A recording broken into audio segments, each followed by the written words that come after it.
Hello, welcome to Blackman Presents. More video reactions for you.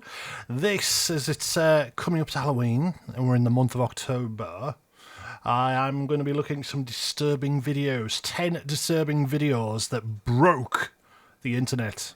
And this is from watchmojo.com. If you like Watch Mojo, then go and subscribe to their channel and watch a lot of their stuff. But anywho, it's what you peeps were after with the run up to Halloween, so let's watch some most disturbing videos and let's see if they are really disturbing or just a load of crap. We just don't know. Before we start, I just want to say this channel's brought to you by City Live Radio, broadcasting 24/7 across the Northeast and the UK, online, on Roku devices, on smart speaker and on the app. And also Leo's Legacy, great charity set up by Ash and Bex in loving memory of their 2-year-old son Leo, who sadly passed away from a rare form of brain tumour. Go give that a lot of love and your support. Right, let's see what these 10 most disturbing videos that broke the internet actually are, and if they are, you know, scary. Could be a load of guff for all we know, but hey ho. I use my hair to express myself. That sounds really boring. I use my hair to express myself. Welcome to Watch Mojo, and today we're counting down our picks for the creepiest, most unsettling, and most disturbing videos that spread across the internet. We'll explore what the clips are and any backstory behind them. But first, I'd like to caress this rusty kettle. Salad fingers, I love this cartoon. This is when animation used to be done on Flash. Do you remember Macromedia Flash? Of course we do. Anybody who's been on the internet since day one knows what Macromedia Flash is. Great animation software, and you used to get animations like this all the time. And what were the other ones? Badger, that one as well. So good animations, but yeah, salad fingers. It's not creepy, it's just surreal and very much out there. Videos that spread across the internet. We'll explore what the clips are and any backstory behind them. But first, I'd like to caress this rusty kettle. Number 10. This is a special time. There's good reason for my glistening skin. Watching a human covered in white, thick content, using a spoon to lift some from their head while they stare into the camera and consume, is one of the things the creators of the internet probably never envisioned. But here we are. In 2012, the Little Baby's ice cream brand in Philadelphia, Pennsylvania, released this video to entice customers. I eat Little Baby's ice cream. That is an ice cream advert. Seriously. What the hell? Are you supposed to get people to like your ice cream, not traumatize them enough to not have it? I don't know what's worse, the fact that he's eating it off his head or his stare. Imagine Ben and Jerry's doing something like that. But here we are. In 2012, the Little Baby's ice cream brand in Philadelphia, Pennsylvania, released this video to entice customers. I eat Little Baby's ice cream. It keeps me young. The creepy music and narration on top helped turn this into a viral hit with millions of views, so they made other unsettling videos. However, by 2019, the success didn't last as the brand closed down. Fun fact, the substance in This Is a Special Time isn't ice cream. They used marshmallow cream for the effect. You'll wink and nod and hug and high-five each other with great enthusiasm.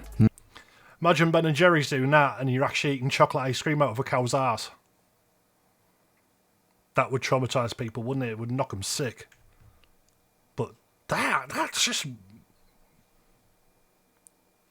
I couldn't even think who imagined this and thought it was a great idea to run as an advert. It's wrong.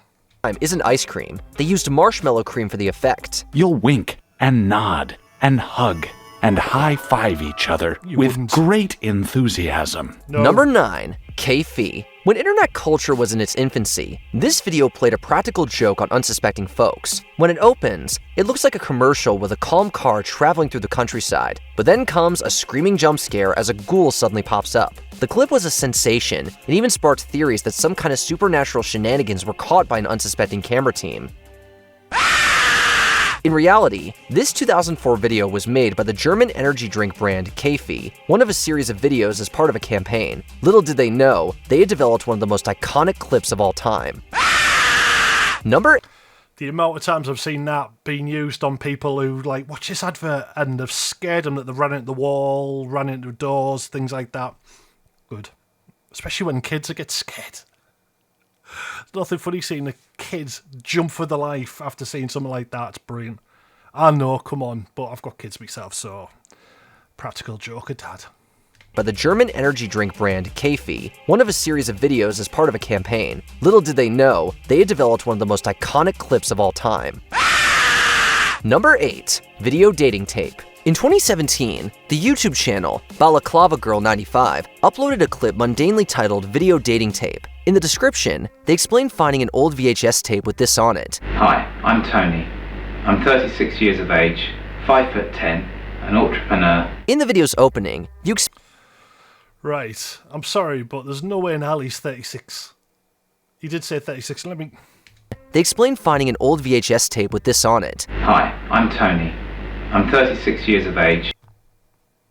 He is not 36. Seriously. I'm sorry, I found that hard to believe he's 36. When I was 36, I didn't even look that old. I'm 50 now. And I look a bit younger than him still. Don't let the white hair fool you. I've been like this since my 20s, but still. He's like 36. I would say more like 58. Uploaded a clip mundanely titled Video Dating Tape. In the description, they explained finding an old VHS tape with this on it. Hi, I'm Tony. I'm 36 years of age, 5'10", an entrepreneur. In the video's opening, you expect it to be funny as Looking for Love comes up, and Tony is wearing a kind of tropical themed shirt. Yet instead of being a typical dating video, it takes a dark turn. After cutting to a recording of a house briefly, Tony is interrupted by noises off camera and leaves. When he returns, there are more noises, this time a woman whimpering, and he explodes in rage. You just Next, a clip with Tony in a different shirt shows his anger issues once more. Many believed this unsettling video to be real. I look forward to seeing you. Number 7. Nah, that ain't real. That's just a set-up video. Because for starters, like you said, no way he's 36. Come on. That's what us Brits would say is bollocks. That a bollocks. But no. Shut up. Yeah, it's just one of these daft videos, isn't it, really, to try and scaremonger viewers thinking, oh, is it real? Who's he got in the closet? Well, his name's not Fritzl, so... Next, a clip with Tony in a different shirt shows his anger issues once more. Many believed this unsettling video to be real. I look forward to seeing you. Number 7. Blank Room Soup. In a near-empty room, a man sits at a table using a type of ladle to eat from a bowl in front of him. At the same time, a strange person wearing a Funko Pop-esque costume walks towards him slowly. It strokes the man, who begins to sob.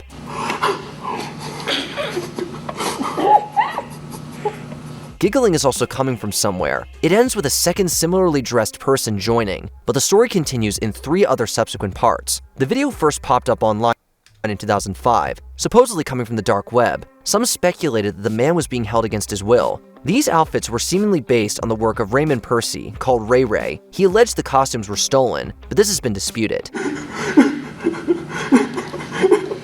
Number 6. Yeah. I don't know if I'm just too desensitized to stuff like this, but to me that just looks fake. It looks like some artistic style video that's been put together to make it look like it's horrible and the guy's there against his will eating a bowl of noodles with a ladle. That's just torture. That you never give anyone noodles with a ladle. Come on. Sick. If this went up in an art gallery, it'd be classed as art, wouldn't it? It wouldn't be classed as horrifying. Just be... someone will buy it for like $200,000 or something like that. Number 6. The Max Headroom hacking incidents. The mystery behind people behind the hijacking of 2 Chicago TV stations in 1987 didn't only influence countless subsequent sci-fi media, but also continues to baffle the internet to this day. Back in the late 1980s, a news broadcast on WGN-TV was interrupted by someone costumed as Max Headroom, a fictional character, as they nodded to eerie electronic sounds. Now, I've seen this before, and I must admit I find it quite funny that people have hacked a TV channel and have never been caught for it. The clip I saw, they didn't hack and didn't like interfere with the news program. They actually interfered with the broadcasting of a Doctor Who episode. So what was it? Was it news or was it both? I don't know. They're saying it was on news, but I'm just thinking it was Doctor Who, but I don't know. So many different stories about this one, but I've seen this before. GNTV was interrupted by someone costumed as Max Headroom, a fictional character, as they nodded to eerie electronic sounds. The station got control back, but later that night, WTTW was hijacked by seemingly the same people. This time, it was far more disturbing. With distorted audio, Max makes one bizarre statement after another, taking shots at journalism along the way. At the end, he's bent over and being spanked with a fly swatter by a woman. The lack of explanation and no one owning the stunt makes it even more eerie. Take some pretty sophisticated microwave equipment operating in the broadcast auxiliary frequency bands. Number 5. How is it creepy? I just think it's funny. But again, am I too desensitized to this stuff? You know, I find bizarre. I've got dark sense of humour, so I would find something like this funny. But I don't know. In the 80s, if you've hacked 2 TV stations, that's good going, because equipment back then wouldn't have been cheap. Number 5. Don't Hug Me, I'm Scared. For the first few moments, you think you're watching a cutesy puppet show for children featuring a song about creativity. Haha, nope. I might paint a picture of a clown. Whoa there, friend, you might need to slow down.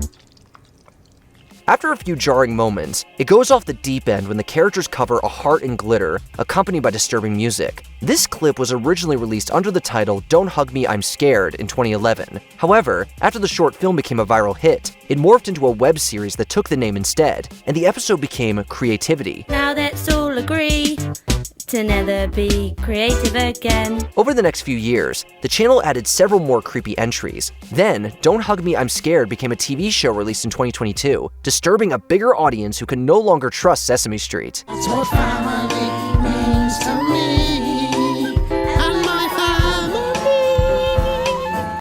I do not remember this being on Channel 4.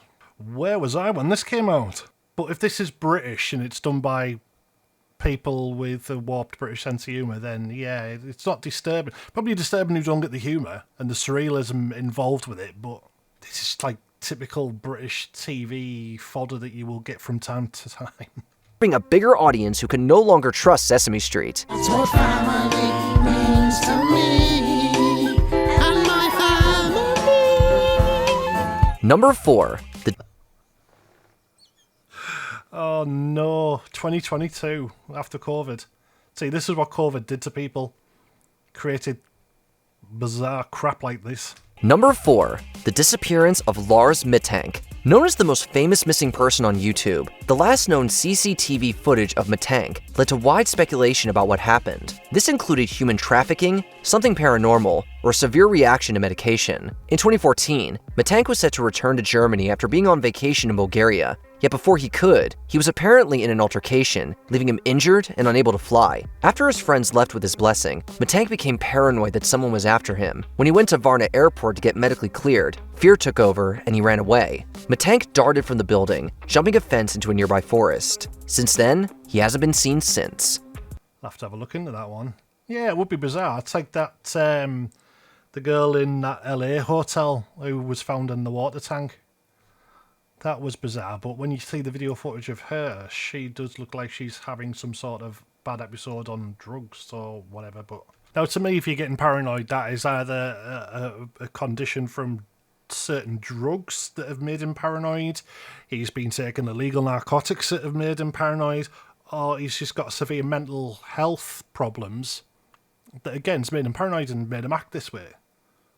But if he's not been seen since, then he's obviously, sadly, somewhere that he's not been found yet, or he's just decided to live a life completely different to what he had and just done one. These, like, I mean, to me, that's so many scenarios for that guy to go missing. It's not creepy, not paranormal. It's just like the guy's obviously had some sort of issues, and, you know, I hope he's not dead, but, You just don't know. He might have fallen down somewhere, might have injured himself. Something's obviously happened to him. Or he's just decided that he doesn't want to live as that guy anymore and start afresh. People do it. Number 3. Salad Fingers, Spoons. In 2004, David Firth released Spoons, the first episode of a series featuring his Salad Fingers character on Newgrounds. After a slow start, the series' popularity took off, worming its way into the public consciousness and developing a cult following. I must find the perfect spoon. Perhaps inspired by Tim Burton, the apocalyptic setting with a dark circled-eyed and long-fingered character, plus a high-pitched voice talking about his love of rusty spoons was eerie. Might I ask where you keep the spoons? But the sound effects, like the screeching child, the scratching, and the heavy breathing, added a deeper level of dread. With people both disturbed and fascinated by Salad Fingers, the series has continued adding more episodes over the years, going even darker along the way. You must have lost all faith in this broken soul. Number 2. That is just a bizarre cartoon, more than anything. Very surreal. Again, going down the artistic route. It's Hubert Cumberdale. Sorry, but it's just daft animation. You can make anything creepy and unnerving by adding certain sounds and sound effects. And it does come across more scary when it's something to do like a cartoon, things like that. You can animation, and I think children's program, for whatever reason, if you make them a bit surreal and go down the creepy route, anything can be made creepy. You can edit a film trailer, and make it creepy when it was a comedy. It's just clever work. That's all it is. Clever bit of editing, and just a brilliant imagination. Salad Fingers, though, if you haven't seen it, go and see it. It's really good. It is bizarre. It's out there. But if you like the surreal, it's right up your street. Number 2. The last sighting of Elisa Lam. In 2013, after Elisa Lam vanished, the police released security footage from an elevator in the Stay on Main Hotel, her last known sighting. The clip starts off innocently, with the Canadian student selecting buttons. But then, Lam suddenly steps back as though she's seen or heard something. After looking in the hallway, she seems scared about something. Eventually, Lam goes into the hall and appears to talk to someone off camera before walking away. 30 seconds later, the door closes, and she's never seen again. This clip led to various theories, such as Lam being under the influence of a substance, was having a paranormal experience, or there was someone after her. I've seen this quite a few times. I've even watched a documentary about it on Netflix, and to me, it comes across like she's having some sort of paranoid episodes and hallucinations from possible medication, or again, narcotics that she might have had, because seeing the way she behaves, it's not paranormal. It's that, to me, that I just feel like her mind's gone. Again, mental health. She's just not coherent. I just feel like she's just not there. Or heard something. After looking in the hallway, she seems scared about something. Eventually, Lam goes into the hall and appears to talk to someone off camera before walking away. 30 seconds later, the door closes, and she's never seen again. This clip led to various theories, such as Lam being under the influence of a substance, was having a paranormal experience, or there was someone after her. Do you believe she's interacting with another person? I don't know. Sadly, her body was later discovered in the building's water tank. It was officially deemed to have been accidental. It says if guests stay, quote, you do so at your own risk and peril. Before we continue. So, I do believe it's, again, mental health side of it, especially when she's been found in a water tank. They found her clothes. They found no other way of how she could get into that water tank other than climb into it. So to me, I just feel like she's had some sort of paranoid episode, got into that water tank, and just sadly drowned. Nothing more. I just don't feel like there's anything more bizarre than that. It's a weird one, but when you see videos and look at these crime things, and previous jobs that I've had have given me the experience of seeing things like this. Yeah, it's a little bit disturbing to see someone act like that. It always is. Someone was with severe difficulties or mental health problems, things like that, or being on drugs, and they've got a serious paranoid trip. it is quite sad to see how a person behaves with it. Again, nothing creepy or disturbing about it. I'm really lost faith in this. The only thing that's creeped me out so far has been that the ice cream ad at the beginning. That was just wrong. Number 1, I Feel Fantastic.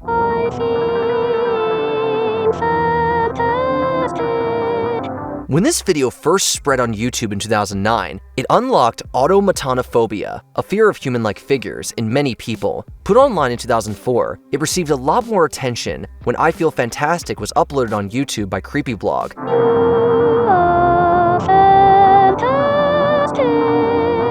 The clip shows an animatronic robot named Tara singing with a distorted voice about her positive feelings. Even Tara's arm moves around, as if in some kind of limited and upsetting dance. Erica with odd camera angles, seemingly irrelevant outside of footage, and costume changes. The video has lived rent-free in the internet's mind for years. Tara was apparently created by John Bergeron, who first spoke about his work with the android in 2001. Hopefully he didn't make any others after this nightmare.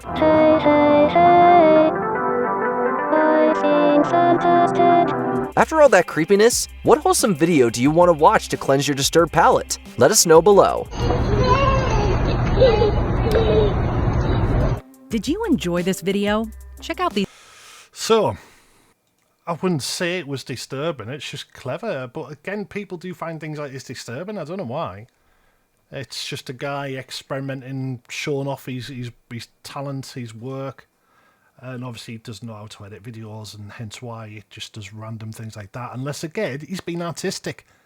And art is done in so many odd, surreal ways. And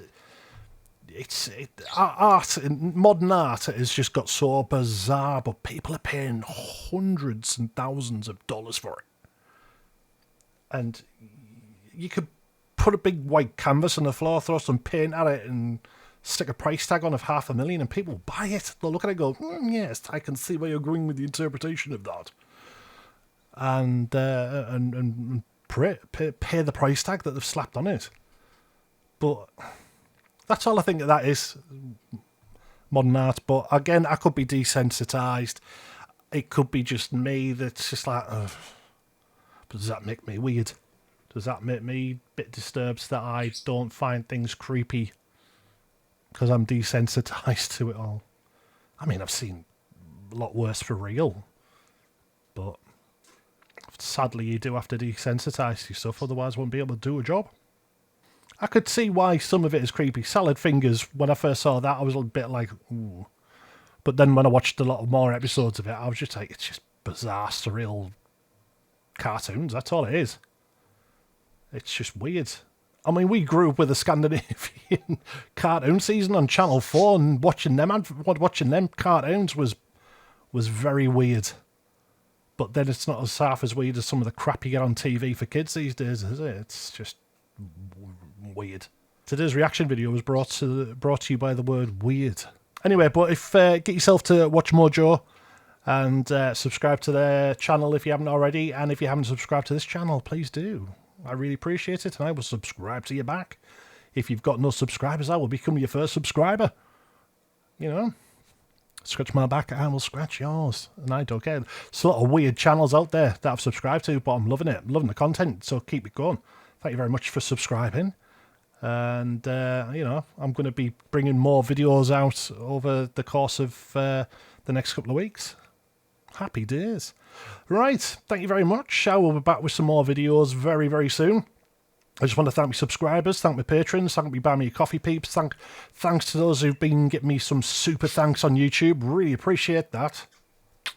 Thank you so much. And I'll be back with some more music, films, and whatever reactions you would like me to react to. Any more creepy or so-called disturbing videos you think I should look at, get them in the comments, and I will have a look at them. And if I think they're disturbing enough, they will be on here to being reacted to. Why not? See if you can creep this bloke out. There's my challenge to you. See if you can creep me out with the videos online. Don't go and do something sadistic just for shits and gigs. No. Because I won't like it. That is one thing that I don't like and I can't seem to understand because, like I say, I've dealt with it, is snuff. if you like snuff, then we need to have a long, long chat. We do. But anyway, enjoy the rest of your week, whatever you're doing, and I will catch you soon. Bye-bye.